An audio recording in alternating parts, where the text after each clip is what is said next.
Hello friends, आपण आता मट्टा दही कसं तयार करायचं ते पाहणार आहोत.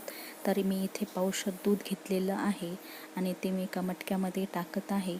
त्यानंतर मी याच्यामध्ये 1 चमचा दही ॲड करणार आहे. याला आपल्याला चांगल्या प्रकारे असं ढवळून घ्यायचं आहे, जेणेकरून ते एकजीव होईल अशा प्रकारे. आणि याला आता आपण आज संध्याकाळी टाकलेलं आहे, तर उद्या सकाळीच याला आपण काढणार आहोत. तर तुम्ही पाहू शकता, आता मी सकाळी याला काढला आहे, तर किती घट्टसर असं दही तयार झालेलं आहे आणि खूप मस्त असं टेस्टी मट्टा दही लागतं.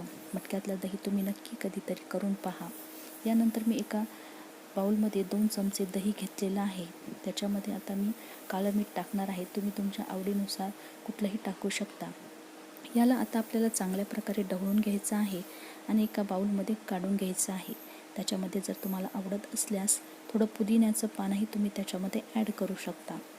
त्यानंतर आपल्याला या दह्याला बारीक मिक्सरमध्ये ग्राइंड करून घ्यायचं आहे. तुम्ही पाहू शकता, खूप सुंदर असं आपलं दही आणि त्याच्यामध्ये थोडासा पुदिना, कोथिंबीर मी ॲड केलेली आहे.